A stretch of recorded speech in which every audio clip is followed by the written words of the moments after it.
Welcome to the Inspire to Invest podcast, where we're sharing stories from real estate investors and how investing has changed their lives. This episode of the Inspire to Invest podcast has been brought to you by WealthShare. Hey everybody, welcome to Inspire to Invest. I have Meghan Hubner here with me today from Whistler, British Columbia. She's an independent consultant with more than a decade of experience running multi-million territories in the medical sales industry. But in 2019, she decided to walk away from corporate life and launch Hubner Consulting. So she is primarily working with small business owners and also real estate investors to help them understand that their business is, in fact, a business. And she likes to focus on and create order for the four main areas of their business. So accounting, finance, sales, marketing, human resources, as well as operations. So we look forward to your wisdom today. How are you? I'm good. Thank you. Thanks for having me today. Great. So I know in the bio, we kind of talked about, where you were at before, but maybe you can shed a Yeah, little bit of light on how life used to be like before you started your own business. absolutely. So yeah, I spent over 12 years in the medical field. Loved my career, absolutely loved it until I fell out of love with it. And I all of a sudden just started losing the passion for the numbers on the sales sheet. And Yeah. I thought, okay, there's got to be something else going on out there. There's got to be entrepreneurship. What does this look like? And so I started affiliate marketing actually, and I Yeah. just took an opportunity, and that opportunity taught me that there was opportunity out there. And it was the biggest leap of faith that I could have done. And so I Yeah. actually ended up manifesting like this goal of leaving corporate world at a specific date. And what would that look like? And how do you work online? And what does it look like to work online? And 5 years ago, these were all new skills that I was learning Yeah. because I was so caught up in the corporate channel of the next promotion and the next raise. And I got to my dream job. And then I thought, okay, what's next? Yeah. And so, yeah, that really just, pushed me into looking to further afield to see what was out there. Now, for someone that is unfamiliar with it, can you explain a little bit more about what affiliate marketing is? Yeah, affiliate marketing is similar is, bringing people into your world that have similar beliefs, values, etc. And it's a little bit sometimes you could say like you're promoting a product, you're promoting a lifestyle, you're promoting a concept more than just a specific product. So the Yeah. product and the vehicle was Enagic or Kangen water, and the actual tool was online. Learn how to become an online marketer, learn how to chase your dreams and your goals and things. Yeah. So yeah. Awesome. So then where did real estate come into all this and just I've really focus on real estate always investors? Yeah, well, I've always been interested in real estate. And I think I probably did the exact same thing that most investors do. They get to four properties and they're like, okay, what's next? How do I grow? I don't Yeah. understand. How are these people doing it? But I was so focused in my corporate career that I didn't even think to sit down and Google how to become a real estate investor. Yeah. It wasn't even a concept for me because I was just so focused in. And so I'd done the traditional, like I bought my first property at 29, a year later, bought a place with my husband. A couple of years later, I sat there crunching numbers for so long, bought a short-term rental in Whistler, and then it was like, okay, how do we go bigger? How are these people doing it? Yeah. And it literally wasn't until like I didn't actually leave my corporate job for real estate. I left it for the opportunity of entrepreneurship. Yeah. And when I was sitting around my table in my bubble during COVID, and one of our friends' nannies said, "Oh, my dad's a real estate investor." And I was like, my ears lit up and I was like, Tell what? me more. Tell me more. Yeah. Tell me more. Like, so instantly, like I was on the phone with him within 24 hours. Like, I was placing money with him because he was doing private lending. Like, Yeah. I was all in right away because I was like, I know this is exactly where I want to go. Yeah. And so, yeah, as soon as I kind of like my eyes opened up to what was actually out there, then my whole world changed. And so I did consult with multiple different industries, everything from period underwear to high-end golf apparel to, cosmetics and aesthetics, and lots of different companies to start with. And then I saw what was happening in the real estate world is that people were just starting a business, growing incredibly quickly, but had no idea how to run a business or put business foundations in to build a Yeah. sustainable business. And so that's when I thought, okay, I love real estate. I want to learn how to become an investor. I'm a business consultant. How can I marry these two? And so I started focusing in specifically on real estate investors to help Yeah. them turn their businesses around or position them for growth. Yeah. And I think that's actually one thing that I found with a lot of the real estate investors that I've connected with in the last little while is that the ones that have had struggles in a lot of cases are lacking those foundational skills so that, Yeah. as they grow, it's almost like too late by that time. And, a lot of them have experienced some pretty significant issues or gone out of business and things like that. And Yeah. in other instances, they're just scaling too fast. So again, they don't Yeah. necessarily, they may have some systems in place, but they're just not lining things up appropriately and taking off a little bit more than they can chew. So I do think that that's extremely important, 100%. especially when they do start involving other people's capital, because then you could be devastating other people. It's not just like your own Well, chaos. this is Stuff the like thing, that. right? This is what I've seen. I've seen people go bankrupt in the last number of years. I've seen businesses grow too fast. Like Yeah, my motto is kind of like, come to me when you have 3 or 5 properties. Don't come to me when you have 35 properties. But by then it's often pretty deep. Like I want to get you yeah, started early so that you can yeah, actually grow sustainably. And it yeah, happens fast, right? You buy one property, all of a sudden you're managing 10 tenants. Right. yeah. And then it just scales from there. Yeah, but I think you don't know what you don't know. I mean, I had my own business for Yeah. 18 years and I didn't get any coaching and mentorship until maybe 8 years in. Yeah. And I was like, oh, I'm sure there's so much that I actually don't know. And, I was just Totally. kind of winging it, but it was probably taking me like a lot more time Yeah. and a lot more struggle than if I'd just gotten some feedback and input from someone that's been there, right? So I can definitely appreciate the value in all of that. Yeah. Now, That when you high look at your level. own portfolio, Yeah. what would you say have been some of the challenges and obstacles that you've faced as you have started to grow it? Yeah, I mean, as far as the systems and stuff go, like I can see how it quickly gets off the rails. Like I can definitely see that. So, I'm in a position with one of our corporations where I'm like, nope, we're going to pause right now. We're just going to Yeah, make sure that everything is dialed the exact way that I want it, right? yeah, And then we'll continue to move on. So that is definitely, a warning sign. And it reminds me of how easily it happens for people. yeah, So that, that's been a definite thing that's jumped out as well. And of course, then you yeah, have tenants, right? We've been doing short-term rentals for 10 years now. We've got the tenants are really easy most of the times and yeah, really not that easy sometimes. So yeah.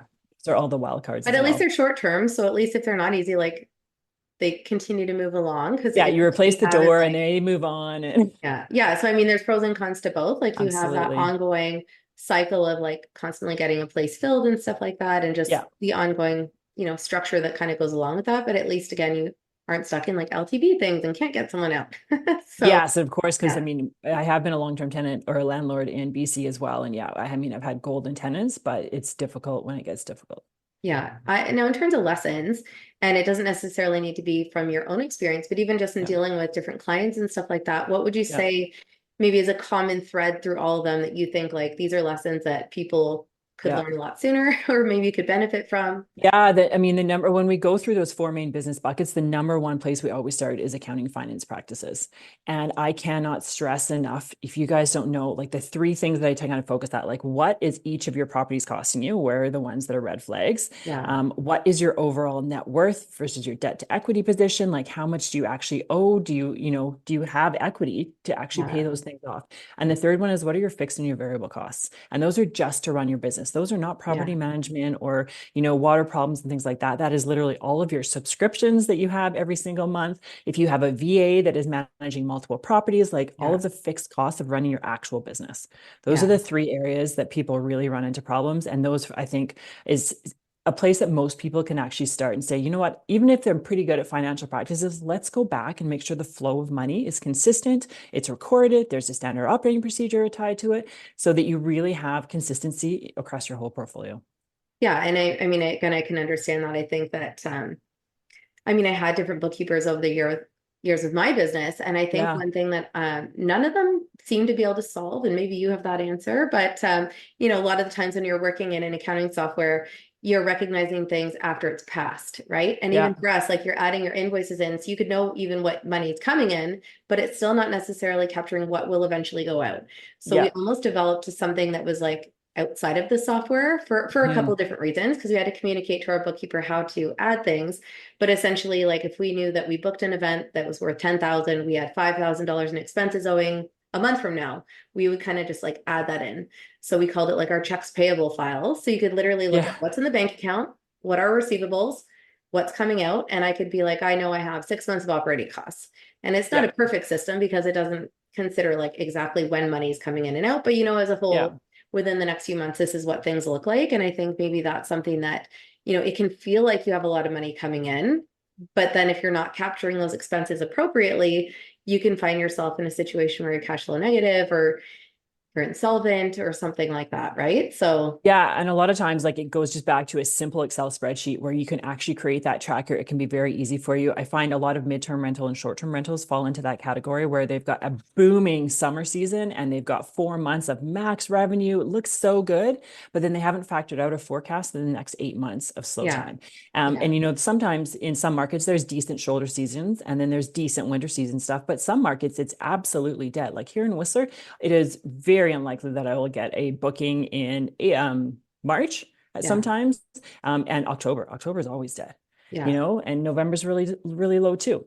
yeah, So, I mean, you get spring break bookings and stuff. They're not the high level nightly rates that you would get in January, yeah. February and stuff. Yeah, So no, yeah, you I can have to factor understand those that. out. I have short-term rental in Florida. So I Oh get yeah. kind of like, far more vacancies than I expected. Like when we bought our rental, our property managers were old-time family friends and they're like, oh, this will be booked all but 8 or 9 weeks of the year. And it was the total opposite, like January to March, if we were lucky, April or May, and then literally it was crickets. And I really thought like October, November, December, we'd get some people, and it was extremely rare. And that was even trying to promote it. And I had it on all the main kind of Yeah. areas where Yeah, you'd all get the that filled, platforms. but it was vacant a lot. So we were pretty much cash flow negative or even break even most years just because of that. Yep. So it still did well because it was bought for par and paid it off during the time that we had it and stuff like that. But if you were relying on that to cover the operating costs, then it could have been far more challenging. So definitely want to, Yeah, absolutely. look Especially at if you're things buying in like, a slow season and you have 8 months to wait, 8 months of yeah, carrying costs to wait until high season comes up. It's a yeah, long time to recoup those costs. yeah, no, 100%. Now, when you look at your successes, is there anything in Mhm. particular that stands out as something that you're most proud of? You know what? I'm probably most proud of my very first short-term rental that I bought, which was my third property at the time. And the reason I'm most proud of it is because I did not have a guiding light. I did not have anyone telling me what to do. I was just going out on a limb. I was like, I'm Yeah, going to do this Airbnb thing. I don't know how yeah, it's going to work. And my husband was like, do whatever you want, as long as we don't have an increase in bills. I was like, okay, I can do that. And so yeah, that was probably like just me going blind, but knowing because I had run so many numbers by that point. yeah, Like, I mean, I can't even tell you how many hours my husband would watch TV at night for years, and I would crunch numbers on, oh, this looks good, or this looks good, or we looked into yeah, Washington, or like, so yeah, I think that making that first big leap of faith was, yeah, the thing that I think is most yeah. exciting. That's the big thing. Like you're going to learn along the way, but the key is also Yeah, just getting started because you can otherwise have, analysis analysis paralysis and paralysis. and you may never get started. So I think it's Yep. definitely having that balance. Do you still have that property today? I just sold it. We did really well on that property. We did sell it about 18 months too early, but of course, we then moved that money into other projects. So Yeah, yeah, that's all good. yeah, Well, yeah. on that note, we're just going to take a really brief break for a word from our sponsors, and we'll be right back. Discover the power of smart real estate investing. We are a private REIT based in Calgary, Alberta. Our team provides expert management and support. Our focus is buy and hold multifamily real estate.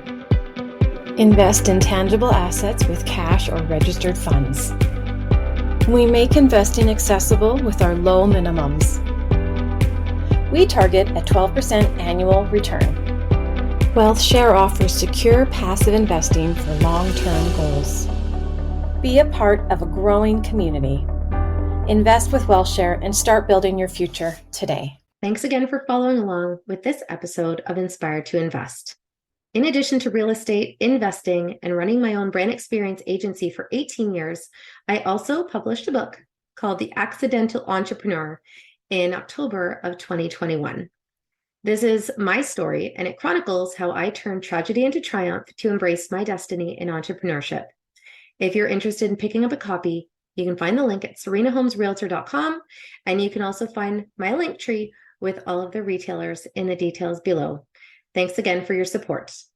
Welcome to the Wealth Club, an exclusive community dedicated to elevating your journey towards financial freedom, well-being, and success. The journey to 1% starts here. Join like-minded leaders and commit to growth for the mind, body, bankroll, and soul. Learn all the proven techniques to change your life forever with direct access to a massive team of more than 10 tried and true experts. Moreover, members enjoy priority access to investment opportunities, job openings, and partnerships within the community.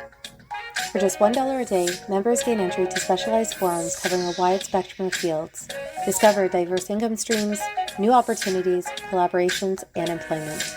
Partake in weekly Zoom calls with our team and join monthly live Q&A sessions. Compete and win cash prizes. Active members top the leaderboard for monthly rewards. Ready to get started? Join today to unlock your true potential. To sign up, go to school.com/The Wealth Club. Inspired to Invest is proud to support the Beyond Success program. In today's complex world, it's absolutely crucial for our youth to learn how to take charge of their financial future. We believe that every young person deserves access to accurate, practical financial information. Designed to bridge the gap, the Beyond Success program leverages a comprehensive educational bootcamp to equip young minds with essential financial literacy skills. At Beyond Success, it's not just about teaching financial literacy, it's also about fostering a foundation for a prosperous and empowered future. Join us. Together we can build a brighter financial future for the next generations. Join us. Together we can build a brighter financial future for the next generations. Hey everybody, welcome back to Inspire to Invest. I've got Meghan Hubner here with me today. She is sharing her experience as a business consultant, specifically supporting real estate investors and entrepreneurs. So before the break, we were talking about her short-term rental that she sold not too long ago, and some of the challenges and lessons that a lot of her clients and investors in general tend to face when they're starting out. One thing that I always like to ask guests, it's kind of a fun question, is what's the craziest thing that you've ever experienced as a real estate investor? The craziest thing is always going to go back to the tenants is that, like the door getting kicked in because I think were probably had too much to drink and couldn't remember the code. Like just, you get these random you get random calls at random times. Yeah. And I'm thinking like, okay, now we need a door repair guy. Like this is bigger than a locksmith, right? And so I think those are the things like the biggest wild card is just what the tenant throws at you. They're like, okay, I wasn't prepared for this. Or this year we had that massive cold snap, right? Well, all of a sudden the hot water tank was leaking. There was frozen pipes and like we were in Mexico, we had a property manager, but like running around, like how many bottles of wine or chips are going to make this better for this guest? Yeah. I understand what you're saying. Like things just happen sometimes. And I think at the end of the day, even, I don't know, when I think of any situation, it's always the people. And it really kind of shines an interesting light on people in general, because there's things that come up and you're just like, I never expected that. So I didn't see that. Never a dull moment. So now in terms of advice, obviously you do mentor and guide people on that side, but what would you say is some of the best advice that you've ever received? Yeah, the best advice I had ever received was to think bigger. And originally, like I think one of your questions is around goal setting, and I find it difficult in real estate investing to really put a number on what I want to do in my career, right? Do I want to grow a $10 million portfolio? Do I want 500 doors? I don't know. Like, I don't know where I'm going, but I know that in Q3, I'm going to start investing in the United States. We're going to buy a property. We might even buy 2 in Q3. So I think the short-term manageable goals are, but that overall thought of just thinking bigger than what you think you can actually achieve, hands down, number one. Yeah. I mean, I was actually just at an event this past weekend, and one of the speakers talked about, are you buying this to feed your ego or to feed your income? And it was kind of an interesting thing, because I find on social, especially, a lot of people get caught up. They literally put in their bios, like how many doors they have. And, I just always found that to be a little bit strange, but I feel like because of that, a lot of times people can look at that and feel intimidated, or, I'm not where I want to be. This person has 1,000 doors or 5,000 doors. And there have been people that aspire to these grandiose numbers, and then they realize the challenges and the stress that comes with that. And then they've kind of like contracted back, and then they realize it's not necessarily worth the price of like sleepless nights and the stress. And, I think you have to balance all of those things when it comes to scaling a business or a portfolio. Like, it doesn't mean you're going to stop yourself. I mean, if that's what you really, really want, but you have to ask, does it serve like all areas of your life at that point, right? Yeah, absolutely. And I think too, like even just from an Airbnb, right? Like, I love hosting Airbnb, done it for a long time now. It's easy. I enjoy it. I enjoy the guest interactions most of the time. But other people are like, oh, Airbnb, forget it. Like, I don't want anyone in my home. I don't want anyone there. Like, we spent a year in Mexico. We rented our place out the entire time. People are like, how do you feel about having people in my home? I'm like, I feel great. It's paying for my entire trip. It's paying for itself. We're appreciating this year. Like, so it's just different personalities, and you really need to figure out what works for your personality. Yeah, no, absolutely. Now, I know you kind of said that you weren't 100% sure what's next, but do you have an idea of what financial freedom means to you? And again, it doesn't need to necessarily be number of doors. It could be cash flow, or, working 2 days a week compared to 5? Like, have you kind of determined what that goal would look like for you? Yeah, my goal actually is to grow our portfolio in the next couple of years for cash flowing properties right now. So the short-term goal is that cash flowing properties, because I actually want to homeschool my kids. So I want to work less, like 3 days a week would be Yeah. ideal. I Yeah. love work, but I'd like to get to 3 days a week, have our lifestyle fully sustained by our real estate portfolio, Yeah. and have that freedom of flexibility of traveling. We do a lot of travel as it is, but Yeah. we're still working in all those locations. So I would like to be working about 3 days a week, and that Awesome. would Now, for is me there be. anything from the clients that you've worked with that, you would want to leave the audience with, like maybe a pearl of wisdom or just something that, you see often that you think people could really benefit from learning? Yeah, I can't stress enough, you guys, get your finances in order. It will make you feel like you have a superpower. When you understand your business, you know your numbers, you know where your portfolio is going and things, Yeah. and you're protecting and holding other people's money just like you would your own. Yeah. Those would be my key takeaways from you today. I don't want people to have the mindset of thinking, oh, I'm going to work with Meghan, that means my business is in the tank. No, I'm going to work with Meghan because I'm going to build a successful, sustainable, long-term business that's Yeah. preparing for growth. And Yeah. that's really what if you got the finance piece fixed out, fantastic. Like that's great. Make sure that your back end is order and you're using, CRMs and PMs and things like that. But Yeah. really hone in finances, you guys, if you do nothing else, Q3. Yeah. No, I think that's huge. Now, I always like to ask people what quote motivates or inspires them, since the Yeah. name of the podcast is Inspired to Invest. Yeah. Whether you think you can or you think you can't, you're right. Yeah, that's awesome. So for anyone that does want to get in touch with you to learn more about how to operate their business at the highest level possible, what's the best way for them Yeah. to reach you? Yeah, you can find me on Instagram or LinkedIn. It's just Meghan Hubner at MEGHANHUBNER. Perfect. So we'll include that in the show notes below. Of course, thank you for your time today. For anyone that is watching, if you've enjoyed this episode, make sure that you like, comment, and subscribe. You can also follow along with us on social at Inspired to Invest Podcast. And remember, when you invest in yourself, the sky's the limit. Thanks again. Thank you to Wellshare for bringing you this episode of Inspired to Invest. The views represented on this podcast are for general information only and does not constitute investment or other professional advice or an offering of securities. The host and guests featured on Inspired to Invest make no representations as to the performance of any particular investment. Should you decide to make an investment, you are responsible for conducting your own review and analysis.